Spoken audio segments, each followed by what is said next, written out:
Achou o erro.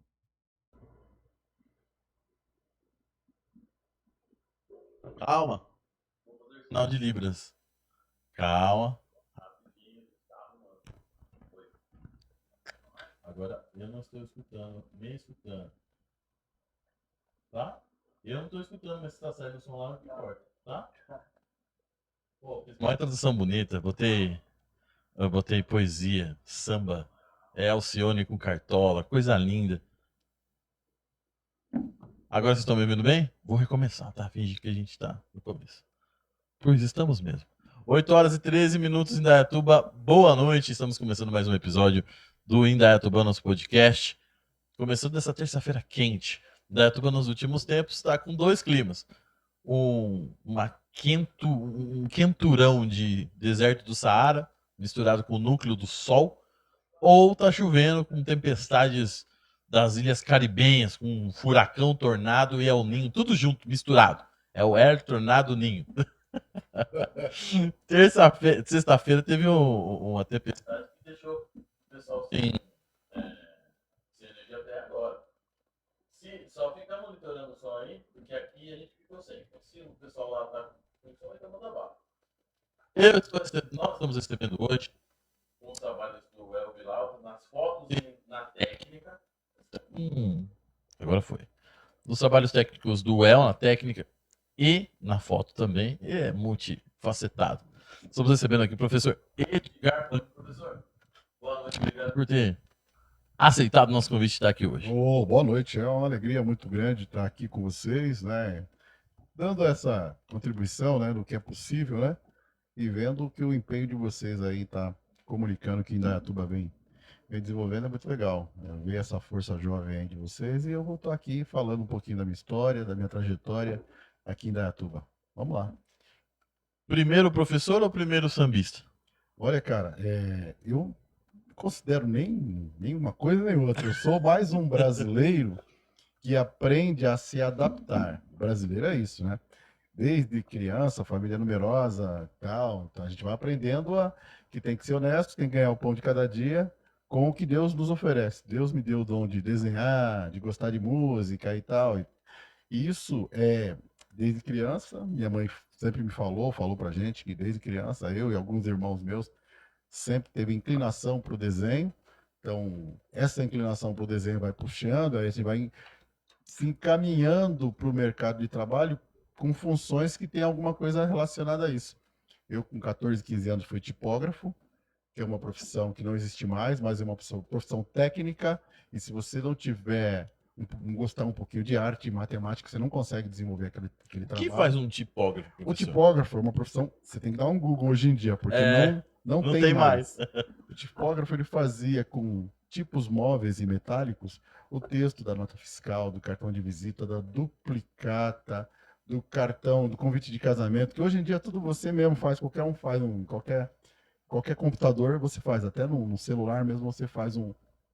Eu preparava o impresso numa chapa, né, de, de, de chumbo, né? E essa chapa ia para a impressora, o cara prendia essa chapa na impressora e era feita as impressões. Tipo um Então era quebra-cabeça, você põe ali. isso, exatamente. E o legal da montagem da placa é que você tinha que montar de cabeça para baixo, né? Era inverso, era muito legal. De trás pra frente, cabeça pra Dá, baixo. depois, quem tiver curiosidade, dá um Google aí na internet, a profissão de tipógrafo formista. Eu fiz um curso com 13 para 14 anos na Legião Brasileira de Assistência, na Alameda Nótima, na Barra Funda. Olha que legal, a mente vai abrindo, né? É. E eu lembro que meu pai falou, vai lá fazer um curso de tipografia, tipografia tem mercado. E tinha mesmo lá.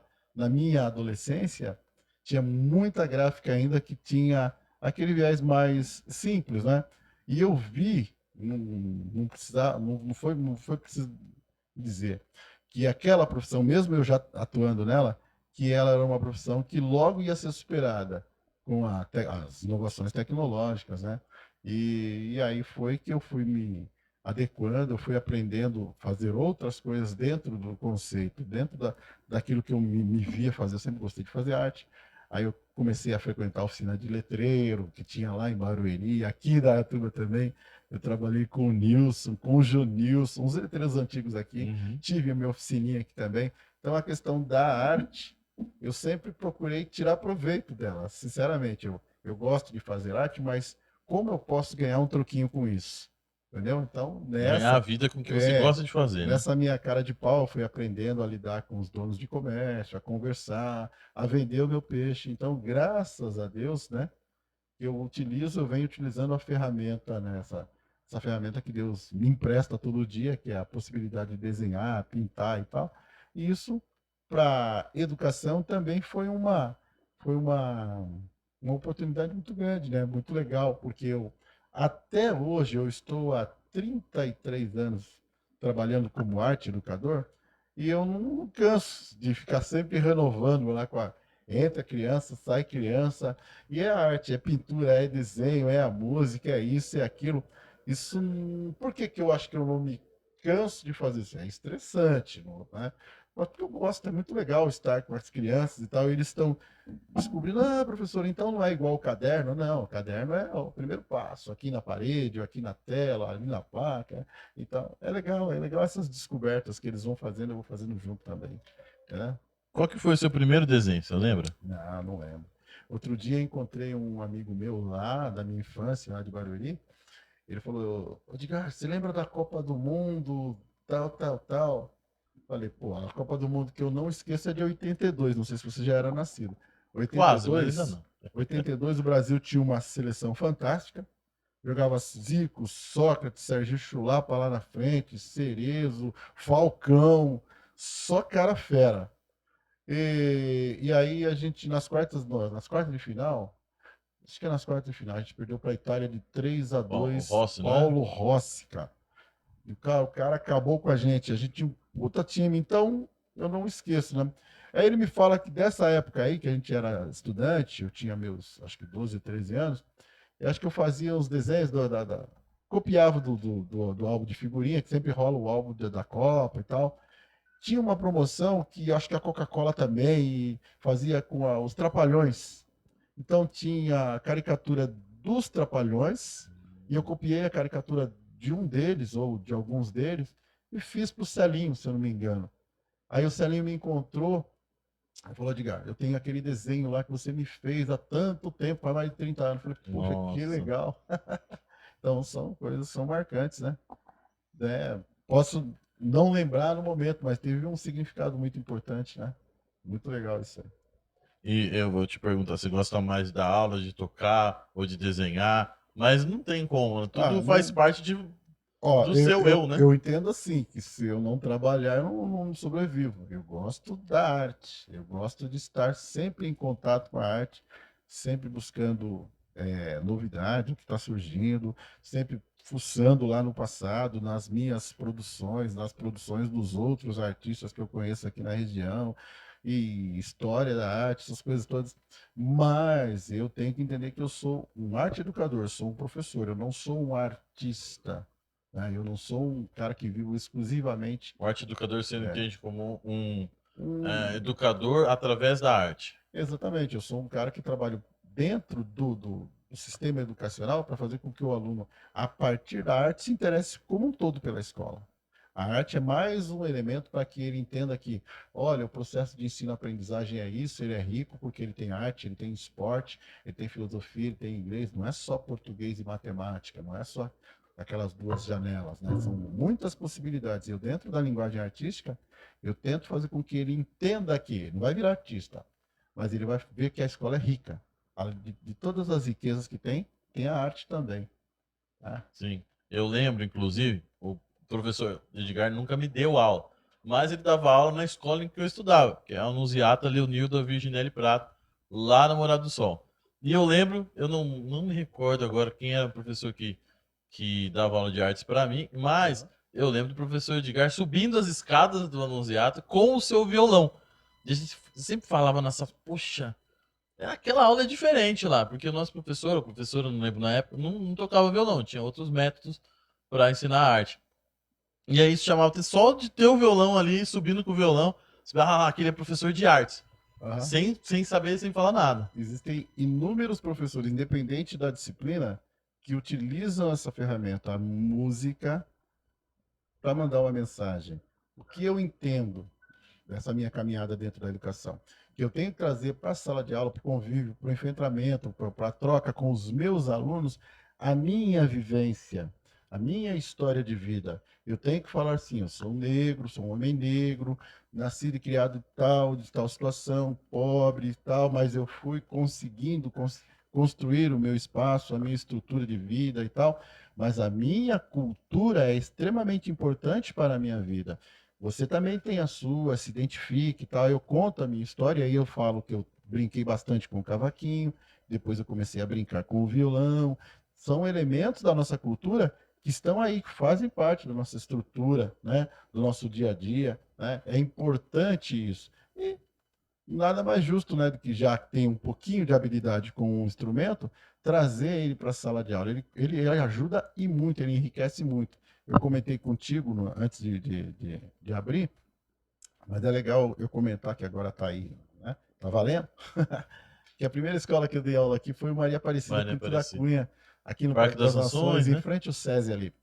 Eu tinha acabado de chegar em Indaiatuba, 26 para 27 anos, e eu estava pintando, eu lembro que eu estava pintando aqui na avenida, Uhum. fazendo letreiro e tal. A minha esposa chegou com a minha tia, vamos lá, tem umas aulas para você dar, então vai pegar umas aulas lá no Maria Aparecida. Eu já dava aula em Barueri. Como eu Uhum. casei, eu me desvinculei de lá, e aí eu fiquei um tempo aqui sem dar aula, acho que uns 6 meses. E Certo. aí apareceu a oportunidade, fui lá, todo sujo de tinta mesmo, para assinar o documento que viabilizava no meu regresso, né? Não no meu ingresso, mas no meu regresso na, na educação. E aí eu voltei à noite para começar a dar aula, e era uma turma, assim, você olhava aqui, os mano, né? Aquela pose de mano, aquele pessoal com bonezinho e tal, molecada tudo grandão, tudo do meu tamanho. Falei, qual é a ferramenta, qual é a carta, né, do baralho que eu vou usar para trazer esses caras aí para a gente começar o diálogo, né? Foi bom, tem um cavaquinho lá, vou ver se funciona aqui com essa rapaziada. Eu levei numa sexta-feira, perguntei para a professora se podia, para a diretora se podia. Ela falou, fica à vontade lá no intervalo, lá você toca uns 15 minutos com eles lá. Uhum. E fez lá, toquei aqueles pagode de 90, que era da moda na época, pronto. Aquele encontro, é, aquela, aquele primeiro contato com essa comunidade, desses meninos que eram na época, fez com que nós tivéssemos a possibilidade de construir muitas coisas juntos, né? A partir dessa ideia do primeiro Isso. dia. Para você ter uma ideia, criou-se um vínculo de amizade tão grande com esses meninos, né? Que somos amigos até hoje, Olha que né? legal. Fui padrinho de casamento de um, todos eles quando a gente se vê aí, pô, Edgar, você lembra daquele tempo, ou seja, eu, enquanto educador, eu entendo que a minha vivência cultural é extremamente importante para o meu dia a dia, em sala de aula, na sala dos professores, no âmbito escolar como um todo. Então, eu não posso negar, não posso falar assim, não, mas a escola é isso, é formal.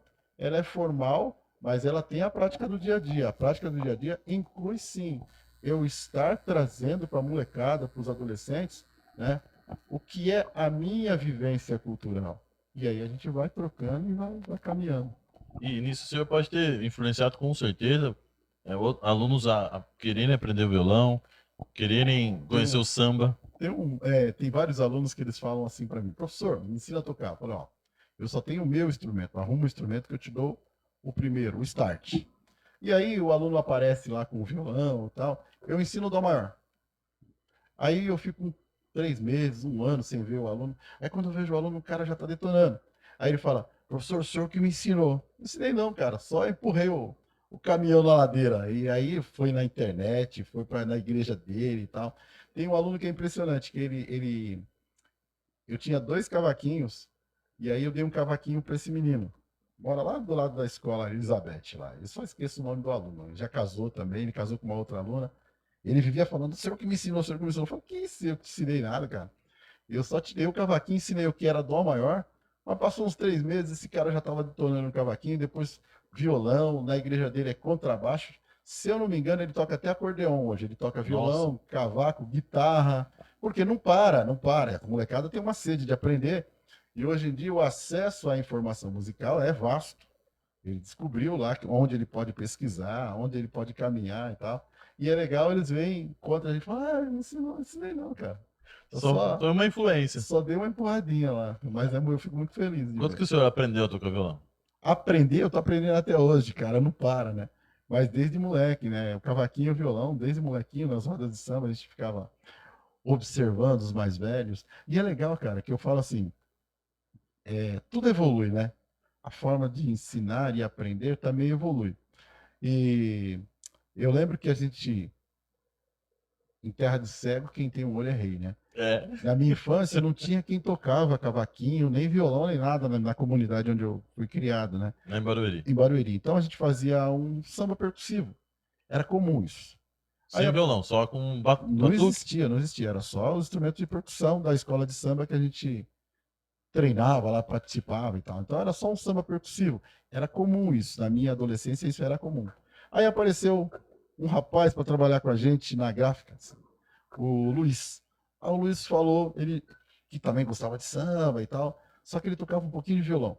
E ele falou que tocava cavaquinho. Uhum. Aí tinha uma amiga do meu irmão, a Márcia Desidério, ela tinha comprado um cavaquinho, sabe, né? Aquela que quer aprender e tal, mas a gente queria aprender mais do que ela, né? Porque a gente já estava inserido na questão da música, né?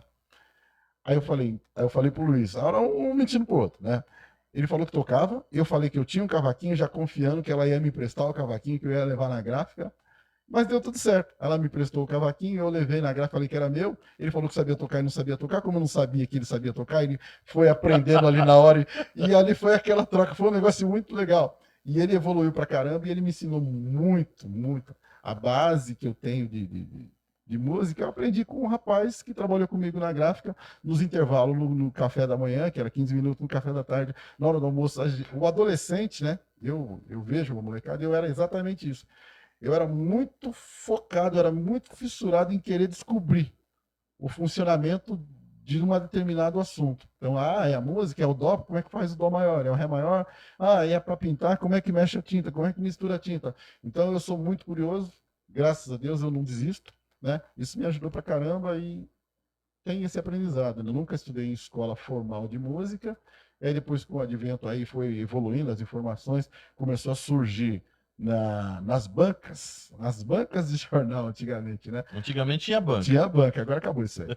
A banca de jornal começou a trabalhar melhor a questão da música, do samba, com acordes dissonantes e tal. Então já vinha muita coisa mastigadinha, coisa que a gente não tinha onde tirar. Né? Uhum. Não tinha. A gente ia nas escolas de samba, onde os caras, os feras mesmo, que tocavam, os caras mostravam para o público. Quem ficava na frente assistindo um Mário Sérgio tocar, um cara das antigas tocar, o cara sabia que quem estava ali na frente foi lá para pegar uma nota.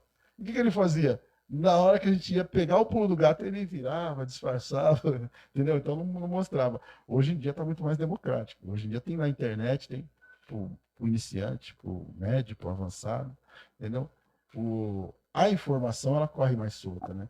Antigamente eu não sei que um cara habilidoso pensava, eu vou guardar essa informação para mim, mas se ele guardar para ele, o que vai Pra adiantar? quê? Para Né? quê, né? Tem o. Inclusive, vocês estão pintando o muro lá da Anunciata, né? Como começou essa ideia? Qual foi o pioneiro dessa ideia? Começou E comigo, eu estou na escola anunciada desde não sei quando, não lembro o ano. nem lembro mais, eu faço mais de 15 anos que eu estou lá. Uhum. E a questão do muro, eu acredito que sempre converso com a direção, com a coordenação, com os professores. O muro é uma extensão da escola. O muro se comunica tanto para com os alunos, com os professores, mas o muro também se comunica com a comunidade. Né? Então, quando você tem um problema aí, a dengue, a escola não pode ficar indiferente à questão da dengue. A escola, sim, vai trabalhar a questão da dengue com os alunos, mas ela vai se comunicar com a comunidade. Como? Ora, tem toda uma janela lá que é um muro enorme, temos 3 muros dela, para 3 ruas. Vamos lá colocar o Aedes aegypti lá, vamos colocar Mais de uma meio frase. quarteirão, né? Ali. É meio quarteirão, né? Ela não tem um quarteirão todo. E por incrível que pareça, é uma escola, pela quantidade de alunos, tem pouco espaço, no meu entendimento. Ali precisa de mais espaço ainda, né?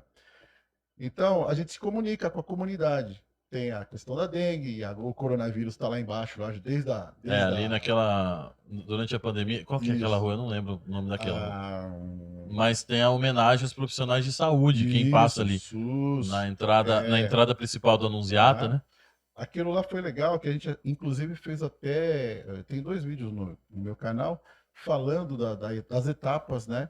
Do porquê dos enfermeiros lá estarem com a asinha de borboleta, porque foram os primeiros que foram para o enfrentamento, né? Os enfermeiros e os médicos foram sem ter vacina, sem ter nada. Então muitos se foram, né?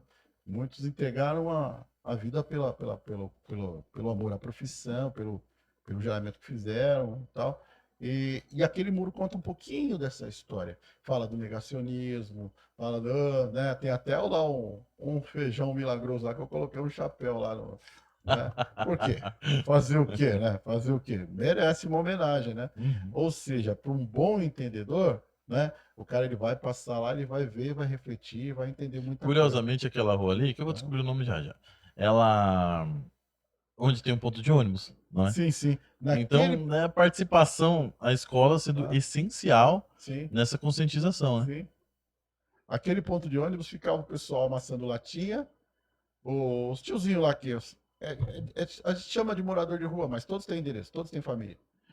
E eles ficavam ali. E ali eles colocaram um sofá, eles dominaram aquela parte ali do ponto de ônibus, não dava nem para pegar o ônibus ali. E eles iam acumulando. Aí antes da pintura, a gente conversou, eu conversei com dois. Eu falei, amigão, a gente vai fazer uma pintura e tal, a gente quer falar da questão da Covid. Aí um rapaz lá, pô, professor, não esquenta a cabeça, já vou tirar as latinhas aqui, eu vou falar pro pessoal das carroças. Realmente os caras respeitaram, cara. Nunca mais eles voltaram Conversou numa a boa. amontoar. Graças a Deus, né? Amontoar latinha nem nada. E eles passavam todo dia que a gente tava pintando com a molecada. Ô, professor, aí está ficando legal. Dava sugestão também. Ou seja, né? São habilidades que a gente vai desenvolvendo com o tempo. Com o tempo, né? Eu, na minha juventude de professor, eu era mais bobinho, né? Que ia já, né? Hoje em dia não, tô Ah, mais. aquela é a rua Irineu Rocha. Irineu Rocha Aí a Ribeiro, de cima é a Orlando Barnabé Barnabé, e do lado da escola é a Serafim Gilberto Candelo. Candelo, Então a Irineu fica ali, onde fica o coronavírus, a homenagem ao Isso, coronavírus, né? homenagem ao Corona. Todo ano a gente faz alguma coisa relacionada ao aniversário da Morada do Sol. Esse ano não deu, porque acho que eu não estava bem de saúde, estava gripado e tal, não deu tempo de fazer, mas a gente está sempre renovando. Então, o muro, ele é um painel de comunicação. Sabe quando você tem um mural dentro da sua empresa, um mural no seu escritório? Ali é um mural das coisas que acontecem na escola. Aí as pessoas, os alunos, os pais e até pessoas que não têm contato com aquela comunidade escolar, passa e, né, mesmo passando rapidinho, já leva aquela informação ou aquela sugestão na cabeça. A gente fala assim, nós não colocamos é, aquele grafite tribal, aquele. Por quê? Porque a gente entende que aquilo é específico de um núcleo, de um nicho que é até bacana, é legal e tal, mas que só causa o entendimento para aquela tribo. Por exemplo, já foi feito lá, já foi cedido espaço para o pessoal fazer grafite. Antes da gente começar, ou a gente já fazia já, foi, como tem muito muro lá, né? E aí era um tal do pessoal vir me perguntar o que ele quis dizer com aquela. Então, ficou muito específico, ficou muito dele, ficou muito do que ele Uma quis dizer, linguagem para uma um linguagem público específico. específica para ele. Então a ideia nossa é fazer com que a molecada venha, a gente desenvolva um tema e todos observem o muro, todos entendam, né? Porque se eu for ficar com muita erudição, com muita especificidade, eu não consigo mandar mensagem. E isso me traz uma coisa que o senhor estava falando aí, e pode ser que não sei se faz sentido, mas a arte enquanto realidade, porque às vezes a gente falava arte, eu lembro, a arte está no museu, num quadro, atrás de um vidro blindado, e ali o senhor trazendo essa realidade, a arte está no muro da escola. A arte tem que estar em toda parte, né?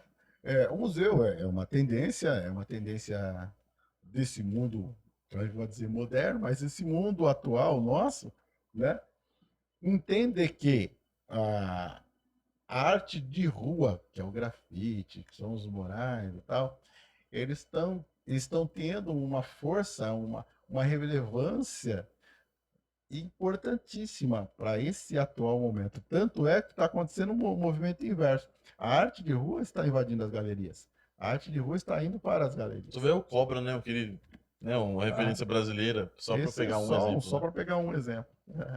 Você É indo muito para legal. São Paulo, né? Que tem aquela fábrica de chocolate lá, que tem aquele Sim, é em Barueri grande aquela fábrica. Barueri, né? A Copenhague, não é Cacau Eu Show. acho que é Cacau É Show. Cacau Showroom da Cacau Show lá. Ele fez o barco, o cacau e tal. É isso mesmo. É. E alguns pontos turísticos, né? O Beco do Batman, lá no Rio a escada do, né? Ah, Todos com essa arte tá ou tem uma seja, a tendência, né? arte ela não para. A arte é igual um rio, né? Ela está sempre buscando o elemento do momento, revisionando o passado, tentando prever o que vai ser tendência e tal. A arte é isso aí, a arte é movimento, né?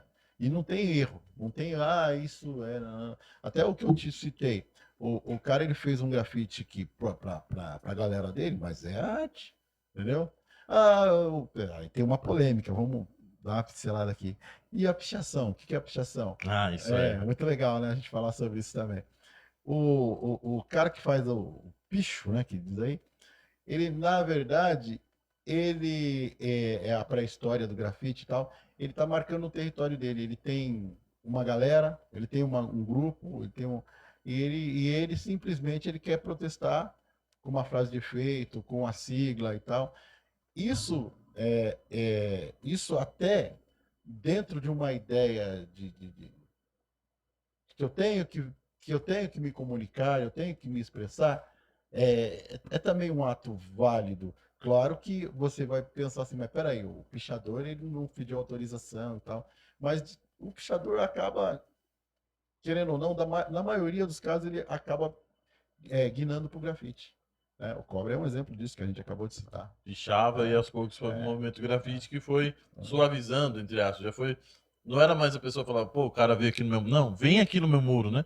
Vem aqui, eu quero um grafite aqui. Tanto que eu lembro quando teve uma febre, na época da escola mesmo, aham. que o pessoal fazia grafite, não sei o que, pichação.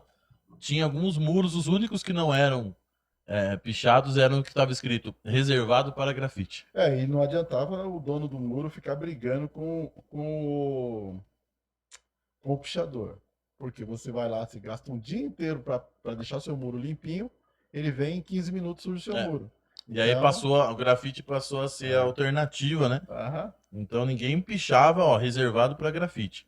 Depois de um tempo, aí acontecia de ter essa migração. O Elvilauta, ouvi o seu microfone agora há pouco. Temos pessoas nos assistindo, artistas, postulantes. Conta pra gente. Tem uma ex-aluna Olha, do professor aqui no Facebook. Ela que comentou legal. assim, ó. Ele me deu aula lá no Maria Aparecida. O melhor professor. Aí, ó, faz tempo, né? Um abraço aí. dos antigos tempos, né? Aham. Aqui no. Eu que tô no Instagram hoje ia te perguntar, mas sou eu. Esqueci. Peraí, tem um comentário aqui em cima. Daqui a pouco, até meia-noite eu acho, mas tem um comentário aqui em cima que falou do professor. Eu vou achar daqui a pouco.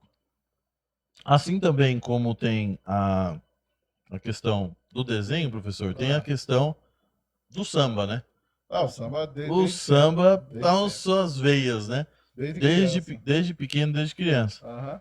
E, de certa forma, o senhor trazendo isso no cavaquinho, dentro da comunidade negra, a gente vai falar daqui a pouco da cidade, meio que dá uma identificação, porque muitos jovens eu lembro que ouviam mais músicas internacionais do que brasileira, e não só por gosto, não conheciam, né? Como que o senhor vê Ó, esse isso é movimento? uma questão cultural. Ó, na minha infância, não existia uma única rádio que tocava samba, que tinha uma programação de samba. Por que a gente aprende samba? Porque a nossa cultura é muito mais forte do que a questão midiática. Por que a criança da periferia aprende o que é cultivado dentro do seio dela? Existem nas periferias do Sudeste um- uma associação chamada Escola de Samba, que surge no Rio de Janeiro, que se espalha por São Paulo, tá, no Sudeste, no Sul do Brasil também tem. Entendeu? O que é a escola de samba? faz meio que sem perceber. Hoje em dia tem estudos que estruturam, né? Ela faz um trabalho de escola mesmo, é um trabalho didático. Olha, não é o cara vir para a escola de samba aprender a tocar um instrumento para desfilar na avenida, não. É o cara vir para aprender os valores da cultura ancestral, que é o samba, né? Que é a baiana, que é a passista, que é a luta de resistência para que se pudesse o negro, o pobre da periferia, o branco da periferia que também é pobre, o indígena, se manifestar, contar a sua versão histórica, mesmo que erre. Tem um monte de samba que a gente vai revisitar, que a gente vai dar uma pesquisada, e viu lá que o historiador ele deu uma vacilada. Por quê? Porque ele pesquisou dentro das possibilidades dele, né? Mas mesmo assim ele contou a história do Brasil segundo a capacidade dele, dentro do conceito Ele podia histórico ali, né? que ele podia. Isso é extremamente importante. Então, a escola de samba, ela é um, um dos pilares como é que eu posso dizer? Da cultura da periferia, né? Isso, vamos lá. Eu, com meus 15, 16 anos, eu mesmo me questionava. Poxa, a gente ouve mais música norte-americana, até black music mesmo, ouve mais música dos Soul, negros né? americanos do que a música do Brasil. Eu lembro que eu ouvia samba, sabe em que programa? No programa do Zé Bétio. O Zé Bétio, de manhã, ele acordava a gente com a água, com barulho e tal. Era um programa caipira, né? Caipira tradicional, que a gente aprendeu a ouvir. Eu gostava pra caramba daquele programa. Quem não gostava, né? E de vez em quando ele tocava um samba, ou da Beth Carvalho, ou de um outro cantor. E eu lembro que um samba que marcou a minha infância, ela cantava assim: quero viver como um passarinho, cantar, voar sem direção. Quando eu puder construir meu ninho, hei de encontrar meu coração. Por enquanto eu quero viver com toda a liberdade, pousando aqui, pousando ali. Essa é a minha felicidade. Se eu não me engano, essa letra é do Monarco, né? Monarco da Portela. Então, mesmo a gente ouvindo pouco samba, a gente tinha não é resiliência, não é essa a palavra. A gente tinha uma tendência muito forte em buscar e cultivar os nossos valores. E o que acontece a partir dos anos 80? A partir dos anos 80, os meios de comunicação eles têm que ceder. Eles começam a perceber que não adianta ficar enfiando o produto enlatado, por assim dizer, nas comunidades carentes. Eles vão ouvir tudo que está vindo lá do estrangeirismo, mas ele vai cultivar o seu, cara. Ele vai cultivar o seu. Não, você não barra, você não molda a cultura da população periférica. Não molda. Isso ele vai desenvolver. O que você faz? Você tenta sugerir. Aí o pessoal fala hoje em dia, não, mas hoje em dia tem isso, tem aquilo. Tudo que é cultivado, tudo que é cultura é cultivado na própria comunidade. Então são vários fatores sociais, sociológicos, econômicos, que fazem com que tais movimentos surjam e desapareçam e outros se eternizem.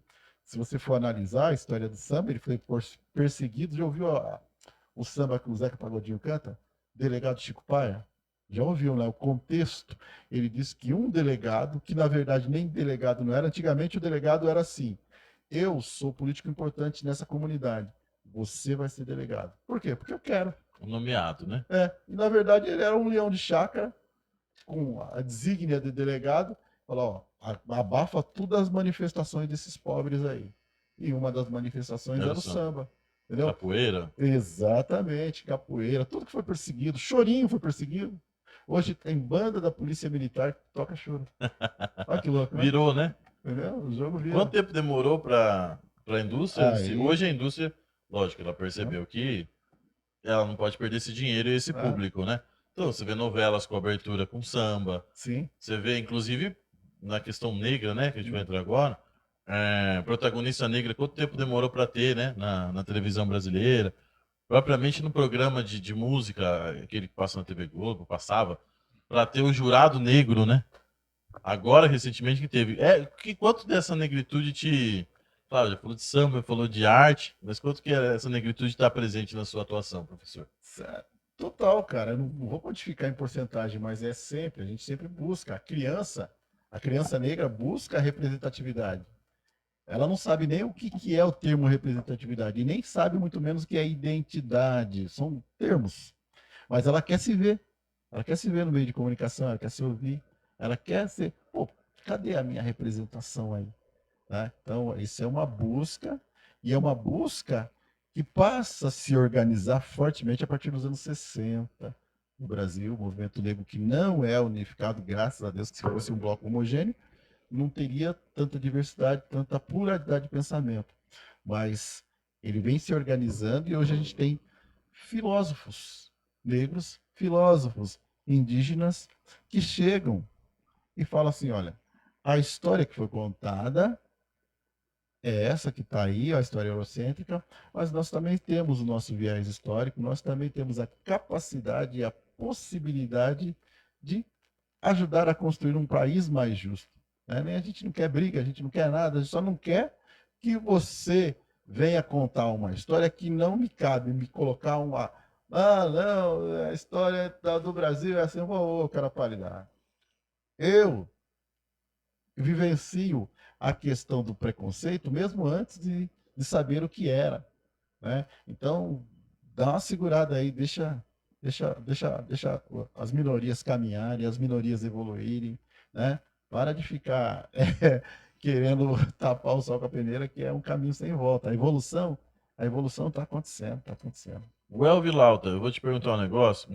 A Andressa 688 estava aqui, o Drica Nascimento e o Juan CRL mandaram um alô aqui. Manda um alô aqui embaixo nos comentários e a gente vai mandar um alô para vocês também. Well, Vilauta, o professor vem aqui falar de samba e de negritude quando temos o Mussum, filme do Mussum nos cinemas.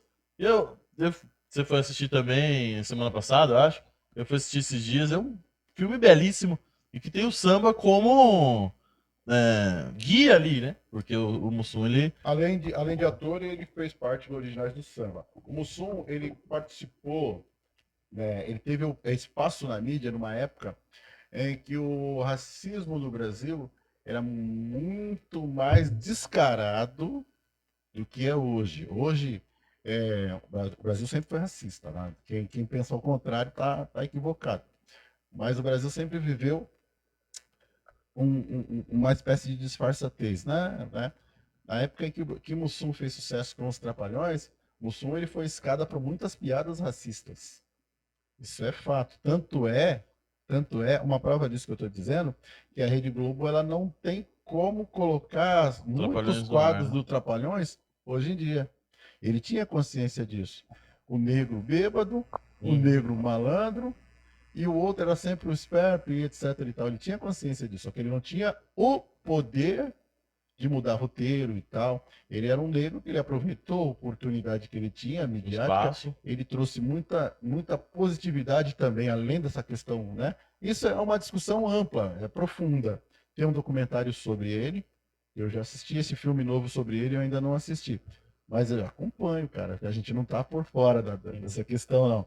Porque todos os negros que ganham visibilidade, os indígenas também, eles vão sofrer um ataque gigantesco para que ele tenha sempre soluções, sempre tenha respostas contundentes, e nem sempre é isso que vai acontecer. Nem sempre tem. Nem sempre tem. Qual parte do filme você mais gostou, El? Sem dar spoiler, professor, que vai assistir logo. Eu vou assistir.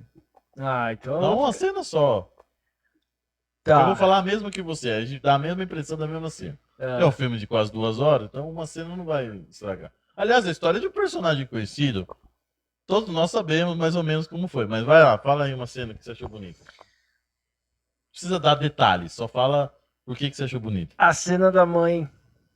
A mãe dele, que quando está mais velhinha, Sim. vivida pela Neuza Borges, uma atriz histórica da TV brasileira, do cinema, teatro, enfim.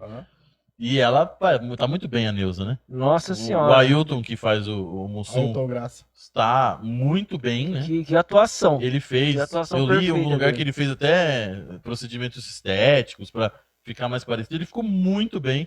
E ele vai do. A Cacau Potássio faz a mãe dele quando é mais nova, né? Sim. E aliás, ela só faz humor, mas ela faz drama, ele faz bem. O filme Só é chamam assim, ela pra humor, ela vai fazer o que dá, né? é Mas aquele ela humor, é mas uma ela atriz. fez um baita Sim. papel. E a Neuza faz a mãe, que é curioso, né? Vou dar spoiler do filme. A mãe tá ali fazendo serviço de casa no momento, quando o Mussum já era milionário. Ele já tinha uma casa empregada. Ele fala, mãe, você não precisa fazer Olha, pra você ter uma serviço. ideia, eu trabalhei no Alphaville Tênis Clube. Mussum tinha uma casa no Alphaville 1. Nossa, Alphaville 1, sabe o que é você morar no Alphaville 1? Ele acho que era o único negro que morava em Alphaville na minha adolescência. Sabe o que é isso? Cara, é muito louco isso aí. Isso é representatividade. Isso pro negro brasileiro daquela época, falou, cara, olha onde esse cara tá. Que fantástico, é fantástico. É o mesmo que você vê um esportista ir lá ganhar uma medalha de ouro. Falou, pô, me senti representado essas meninas agora na ginástica olímpica, que é um esporte totalmente elitizado, não abria para ninguém. Quem tá lá no topo da ginástica, cara, muito louco isso aí, quem cara. que foram suas referências negras de adolescência, infância? A referência são todos os negros que eu via que tinha é, vez e voz. Eu lembro que eu assisti uma cena da novela, olha que legal, cara. Grande Otelo. O Grande Otelo é um dos maiores atores que eu já vi atuar.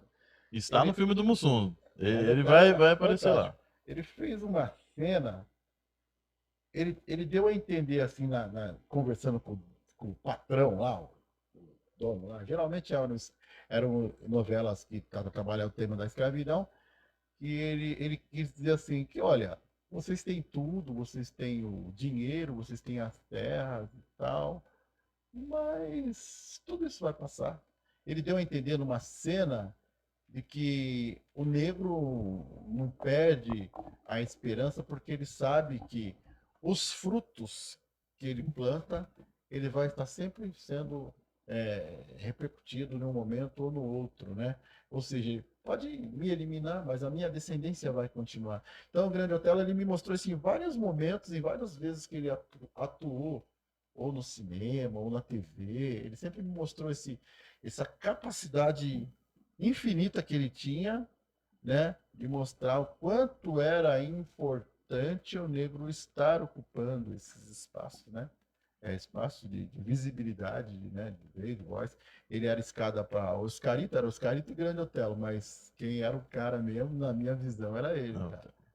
e ver uma pessoa ali fazendo sucesso, né? Assim, é uma referência mesmo. Pô, Voltando só para o Anunciata, teve o Anunciarte. Conta pra Anunciarte. gente o que é o Anunciarte, A professor. Anunciarte é um momento que o aluno, a escola, foca nas produções que cada aluno pode fazer. No Anunciarte é uma data, né? É uma data que o aluno ele vai poder se expressar artisticamente. Ele pode ir lá tocar, cantar, dançar, declamar uma poesia.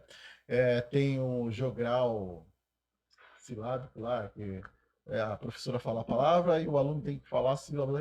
Sabe aquela disputa? Soletrando. Soletrando, Tipo soletrando. tipo soletrando. É um momento legal que tem, a molecada se prepara pra caramba. Manhã, tarde, de noite é ensaio, é decoração, é maquiagem. Foi a semana passada, né?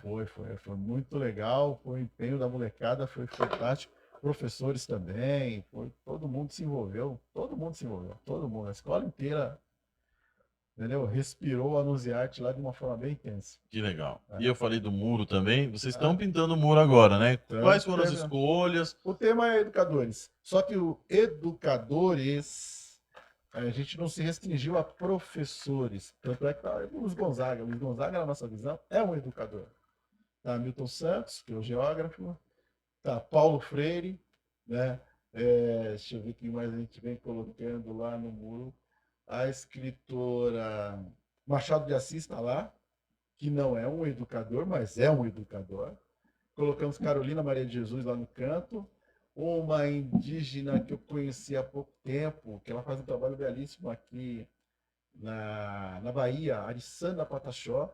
Ela está aí atual. Eu gosto de colocar pessoas no presente para que o aluno entenda que existe produção atual. A professora, ela está viva? Tá, entra no Instagram dela aí, conversa com ela. Eu falo assim, É mesmo, professor. Então eu coloquei obras dela, fiz algumas reproduções lá na escola, mandei foto, não sei se ela curtiu ou não, mas para o aluno entender que não é passado só, é presente também, né? Uma Ah, mistura, né? exatamente. E é isso, cara.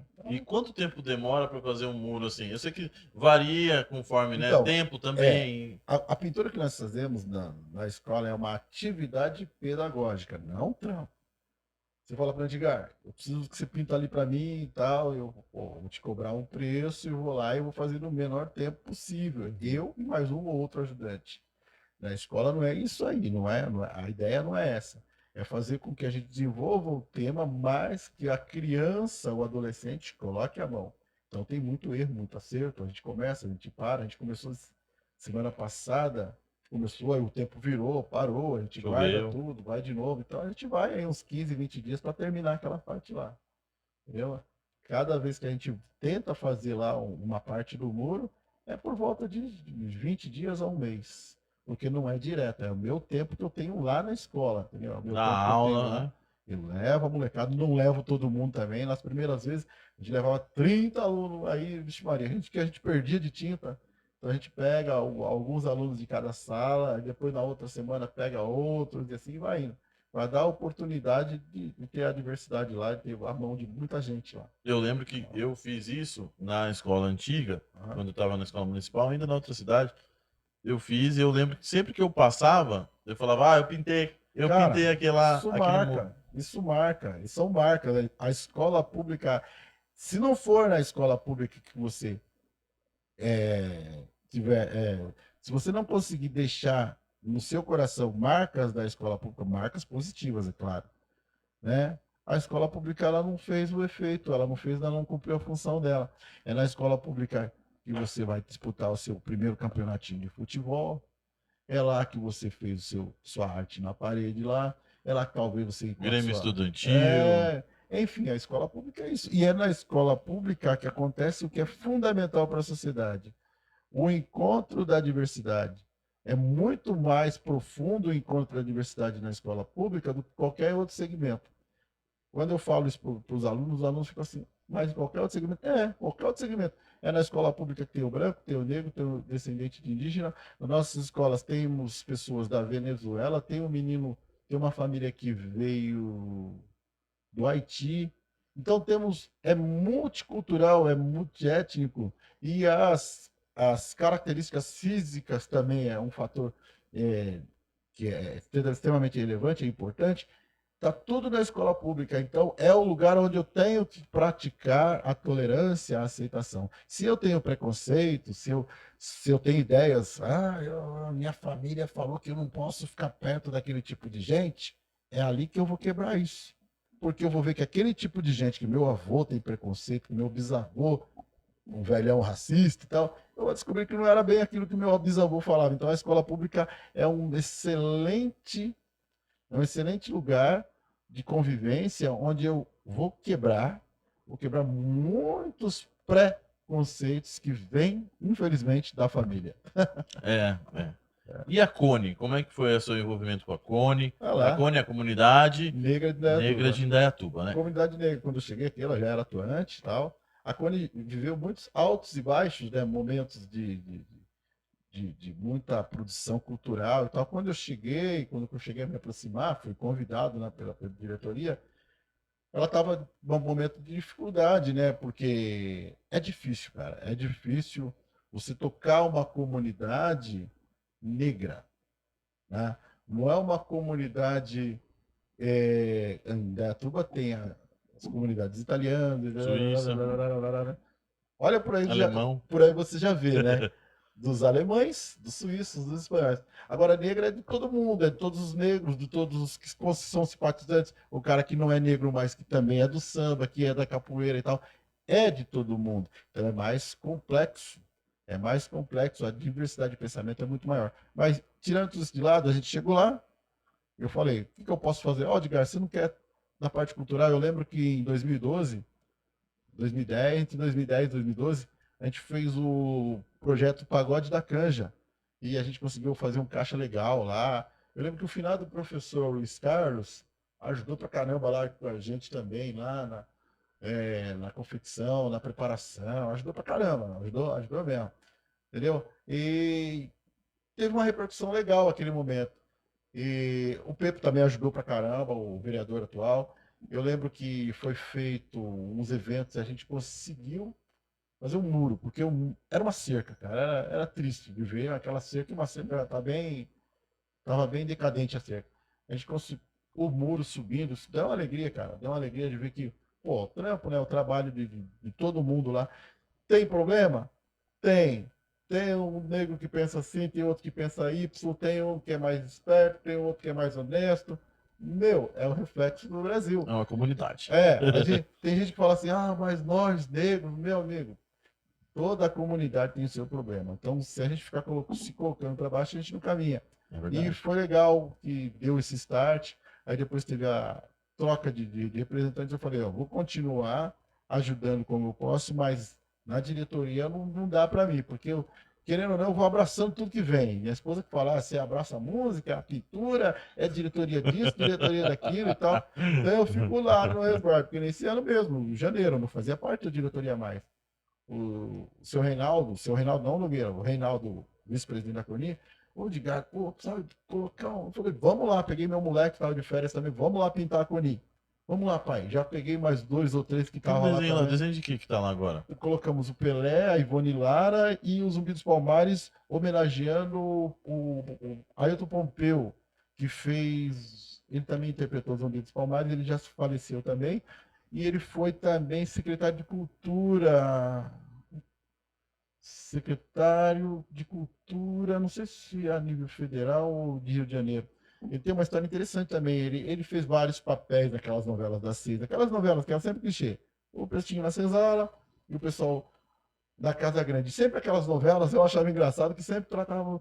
Olha só, vocês são bonzinhos e tal. É quase da família. É quase da família, mas sempre tocado lá na Senzala. Eu ficava indignado com isso. Eu falava, pô, já que você gosta da gente, tira a gente da senzala, pô. É muito louco isso. Isso é bem brasileiro. É. Inclusive, a escravidão brasileira é muito específica nesse sentido. Sim, nós vivemos, sim, temos que estudar, sim, o nosso passado escravocrata. Temos que entender que o Brasil vive, sim, um racismo estrutural e institucional. São palavras grandes, mas não é difícil o entendimento. Racismo estrutural. Eu cresci, minha mãe criando lá os seus filhos, nós somos 9. Éramos em 9, né? Alguns já se foram, tal. Minha mãe nunca falou, ó, não entra em tal lugar que preto não é para entrar em tal lugar. Ela nunca falou, mas dentro de mim eu já cresci entendendo que tal lugar não era para mim entrar. Por quê? Já estava na minha estrutura de pensamento de um menino negro pobre, entendendo como que as coisas funcionavam, que em determinado lugar não era para mim. Tá, aí eu vou trabalhar de gandula no Alphaville Tênis Clube com 11, 12 anos. Pô, o Mussum mora no Alphaville 1, pô, legal. E o Alphaville Tênis Clube é no Alphaville 1. Legal, né? Só que eu era gandula. Então lá, eu faço, sempre quando é possível, eu conto essa história para o pessoal entender o que é estrutural. Não está no outro, está em mim, está em você, está em todo mundo a questão da estrutura de pensamento. Tá no nosso pensamento, na nossa forma de conviver e pensar que, poxa vida, ali não é lugar para fulano, ali não é lugar para Beltrano, ali é lugar para... Tá, então eu estava lá.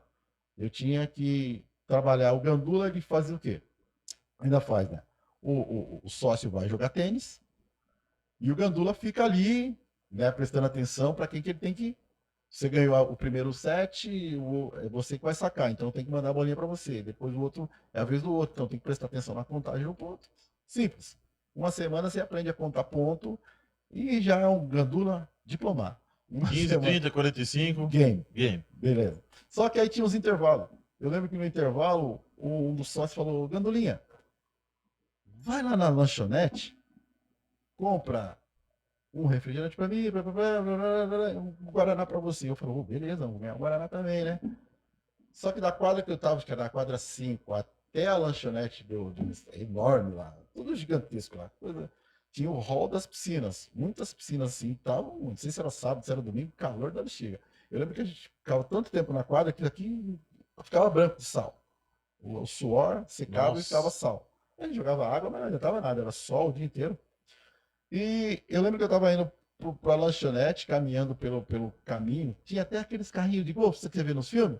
Ah, os ricos gostam de tentar, tinha também. E assim, a gente ia a pé, né? Mas de vez em quando passavam por nós, eu achava tudo bonito, tudo, né? E aquela piscina com mais de 1.000 pessoas brancas tomando banho de piscina, deitado aquelas esteiras assim e tal. E aí, eu olhando aquela maravilha, aquele pessoal rico lá descansando, né, curtindo, eu vi um casal de negros no meio daquele montão de gente branca e com 2 filhos negros, um menino e uma menina. E era um negro forte, bem negro mesmo, bem retinho, com a esposa dele também. E ele mó tranquilo lá. E eu, com meus 11, 12 anos, eu fiquei preocupado com eles 4 ali no meio daquela multidão de gente branca, porque na minha estrutura de pensamento eles não poderiam estar ali. Entendeu? Nossa, Edgar, você pensava assim? Eu e muitos. Tem Entendeu? alguma coisa errada, né? Tá Ah, tudo branco aí. exatamente. E aí o que eu fiz? Eu fui preocupado com aqueles 4 ali, comprei o que tinha que comprar na lanchonete, voltei, né, na bandeja. E a hora que eu passei perto, né, com a minha cabeça de criança, né? Criança mesmo, 11, 12 anos, eu era uma criança, não era para estar trabalhando, era para estar brincando. Eu queria falar para eles, sair dali que ali é perigoso para eles, que eles eram negros e tal. Aí eu passei perto e eles nadando, eu vi as 2 crianças conversando numa outra língua. Eu entendi que era o inglês. E aí vem mais uma camada do racismo estrutural que me diz: o negro americano pode, o negro brasileiro não pode. E aí eu fui para a quadra. Então tá tudo bem. Se ele é um negro americano, Então, olha na sua cabeça, isso, né? olha quantas camadas estavam estruturadas o meu pensamento. O racismo, a invenção do racismo, que é uma invenção do mundo, da economia, né, que é a maior invenção econômica que tem é o racismo para o europeu. Né? Ele faz com que a gente vá moldando a nossa estrutura cultural, filosófica, sensorial, emocional, em diversos aspectos da sociedade. Né? Por isso que a gente vê, até hoje eu vou no shopping, eu estou olhando lá no shopping, daqui a pouco tem um segurança lá. Ô, segurança, vai olhar para lá, vai para lá. Entendeu? Hoje em dia, os caras do stand-up tiram sarro disso, né? Uhum.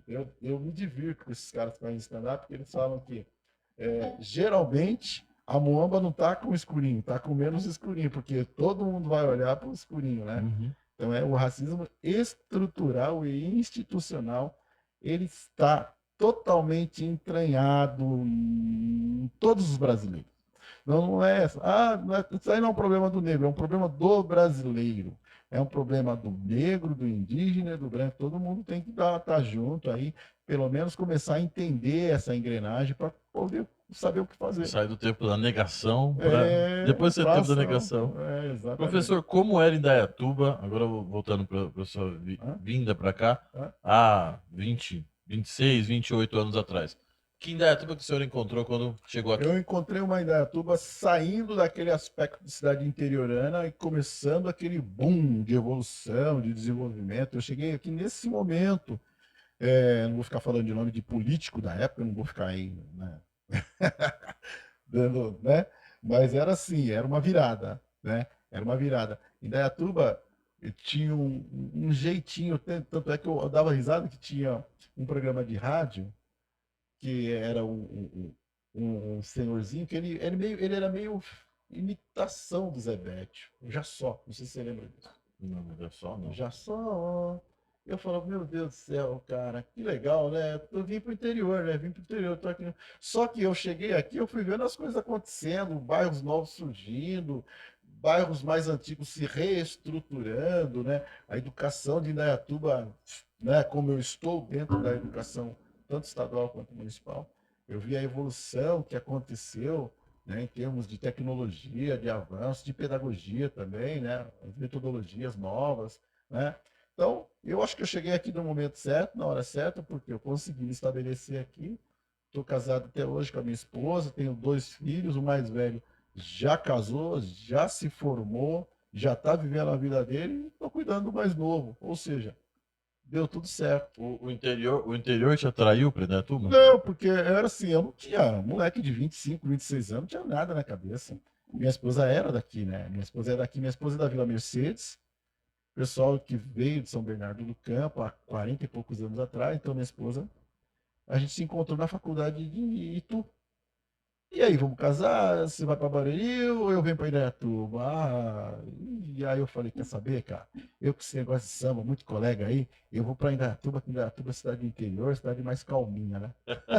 Cheguei aqui, tinha a mesma galera, só mudou os nomes, as caras dos caras, mas o samba continua aqui. E aí foi me estabelecendo, fui me adaptando, né? E é isso aí, tamo aí. Daí, a cidade foi 25, 30 anos, ela teve um salto Nossa, e muito como grande. Tem evoluiu. alguma coisa daquela época que não tem mais na cidade, assim? Eu Tejusa, falo no o, convívio. o Tejusa, né, que eram os Entendi. bailinhos. O Tejusa é também, daqui, lembra que a gente comentou das rádios, então, tinha os bailes black, lá em Barueri era o Barueri Futebol Clube, que é a mesmíssima coisa que tinha aqui no Tejusa.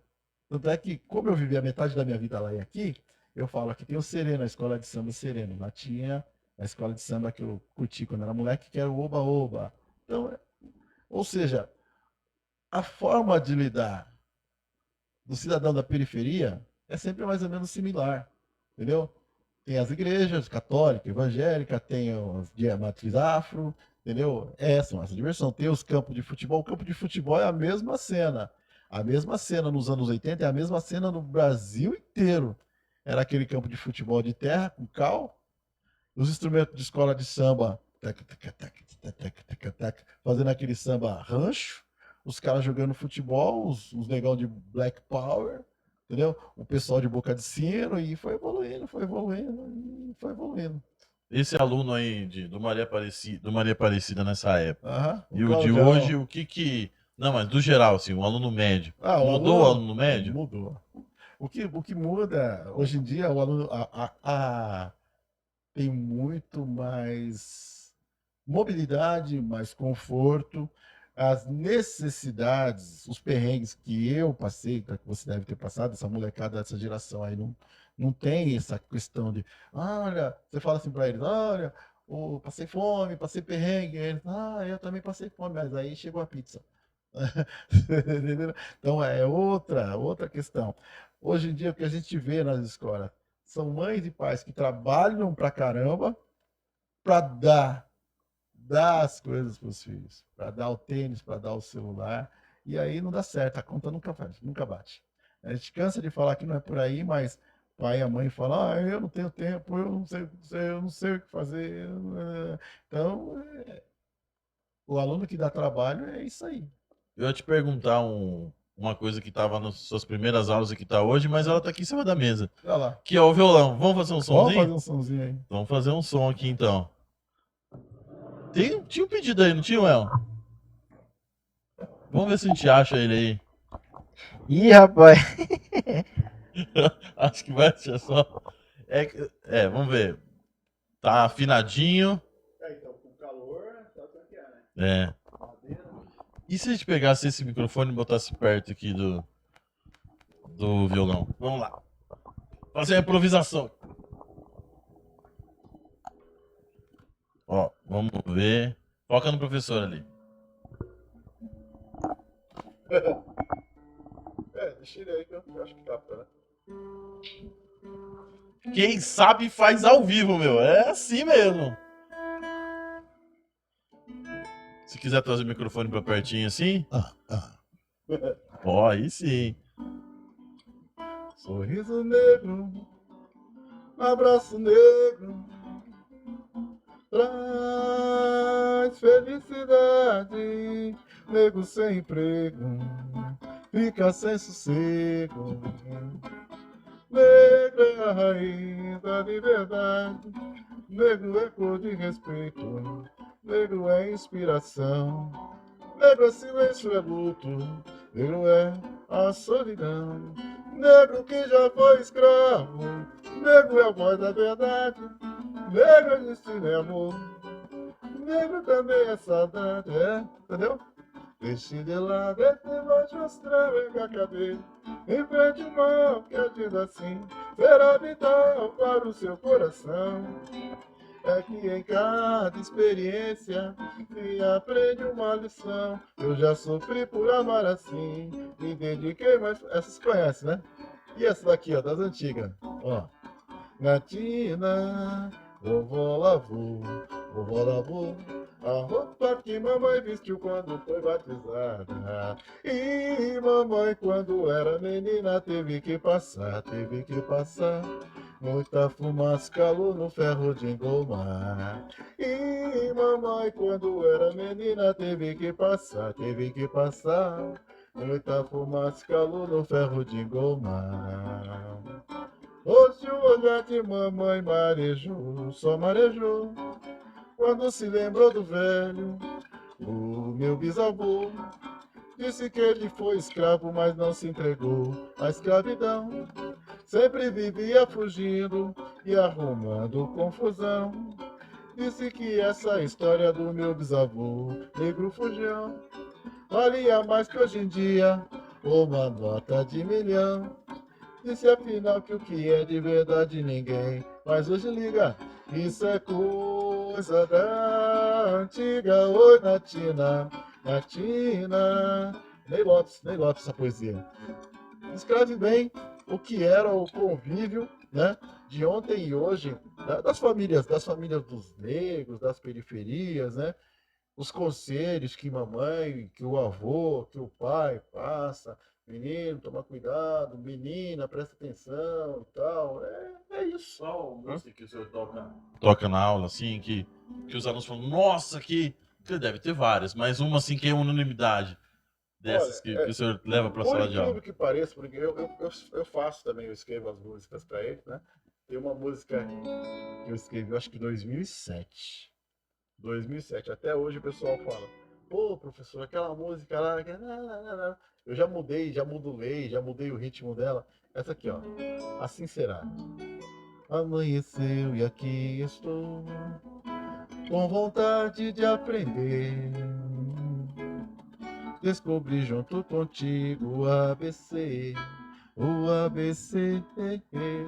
Histórias encantadas, mil momentos de risadas, multiplicando e dividindo o saber, o saber. No amanhã eu quero ser gente grande, conhecer um mundo lindo, muito bom de se viver, bom de se viver. Produzir é trabalhar, o quê? A fé em Deus é acreditar. E o meu filho também vai me acompanhar, e a vida assim será, como um barco a navegar. Só brilhando, vou cantando, caminhando, sem medo de errar. La la la la la la la la la la la la la.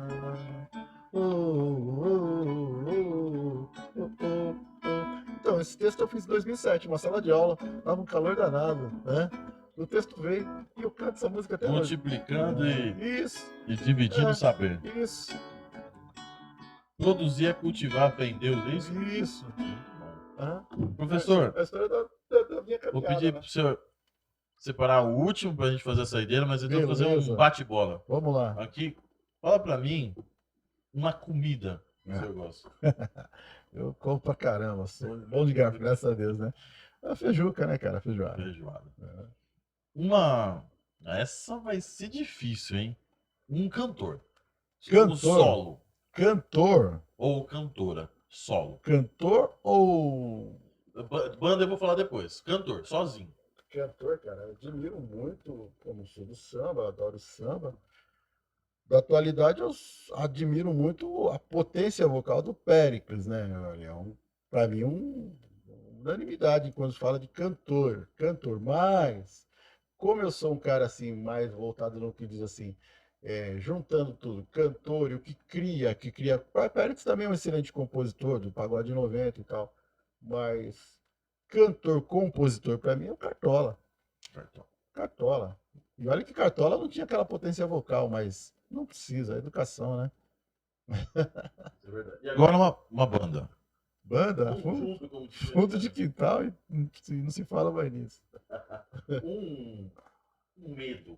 Medo? Não tenho. A gente tem muito medo na adolescência. Eu tô com 54 anos. A vivência vai entendendo, vai me mostrando que o que eu tenho que fazer é criar meus filhos. O que eu tenho que fazer é levantar cedo. O que eu tenho que fazer é ser honesto. O que eu tenho que fazer é trabalhar. Isso eu venho fazendo. Se eu vier a faltar, meus filhos estão caminhando. Entendeu? Entendeu? Não vou deixar ninguém na mão. Se eu vier a faltar é porque Deus quis. Eu não procurei isso, né? Eu não fico entrando na frente do trem. Epa, oi, agora voltou. Uma cor. Azul, azul celeste. A molecada me pergunta direto. Adoro o azul céu. O azul céu, sábado de manhã, domingo de manhã. Aquele tom de azul, meu. Cara, pra mim é o melhor remédio pra alma. Se acordar de manhã, aquele céu tá bonito. Um lugar. O lugar é em casa. Eu, minha esposa, eu, meus moleques. Um ídolo. Ídolo, ídolo, ídolo. Um ídolo, uma inspiração, alguém, uma figura que você se inspira. Inspiração, cara. Pô, inspiração, pra mim, é inspirador. Tudo que ele fez em termos de cultura, de música, é Milton Nascimento. Milton Nascimento. Um filme. Filme. Cara. Filme difícil, né? Filme. Spike Lee. Aquele primeiro dele lá, cara. Faça a coisa certa. Uma frase. Frase. Acreditar que é possível. E uma palavra que eu definiria. Professor Edgar é Perseverante. perseverante. E com base nisso, por favor, da saideira. Não que a gente queira ter a saideira, mas temos, né? Eu tenho outro compromisso, hein? Tem um compromisso, então a saideira é obrigatória, não vai ter como. Vamos lá. Deixa eu ver o que eu toco aqui.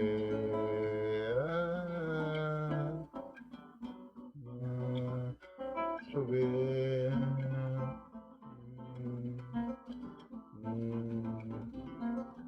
Samba. A gente não perde o prazer de cantar e fazer de tudo pra nos deixar. A batucada dos nossos tantã, o seu ecoar, o samba se refez. Eu canto no sai de ouvir, podemos ouvir outra vez. Samba, eterno delírio de um compositor que nasce na alma sem pele e sem cor, com simplicidade não sendo vulgar, fazendo nossa alegria teu habitat natural. O samba floresce no fundo do nosso quintal. Muito bem. Pausa aqui, não sei se vai pegar, mas.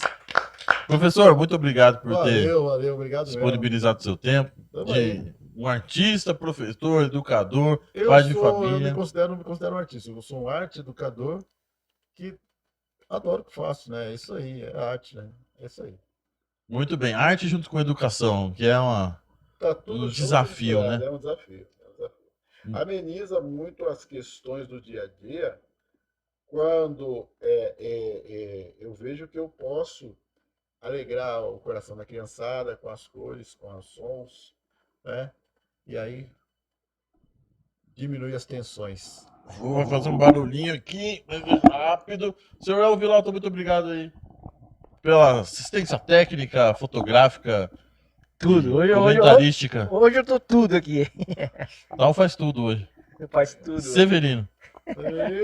Que aula, né? Nossa, uma aula com arte. É isso aí. Fechou? Voltaremos em breve. Logo. Se Deus quiser. Antes da chuva. Não, talvez não. Se chover, a gente não aparece. Vai ficar sem energia. Professor, obrigado. Para você que nos acompanharam até agora, muitos alunos aqui, alguns não comentaram, mas com certeza amanhã na escola o pessoal vai falar: assisti lá, não sei o quê. Joguei lá Na escola lá e deu muito que acontece. Um abraço a todo mundo da escola que assistiu, o Dorival, em nome do Dorival, toda a direção, os professores lá também. Valeu, gente, a gente volta em breve. Tchau, boa noite. Valeu.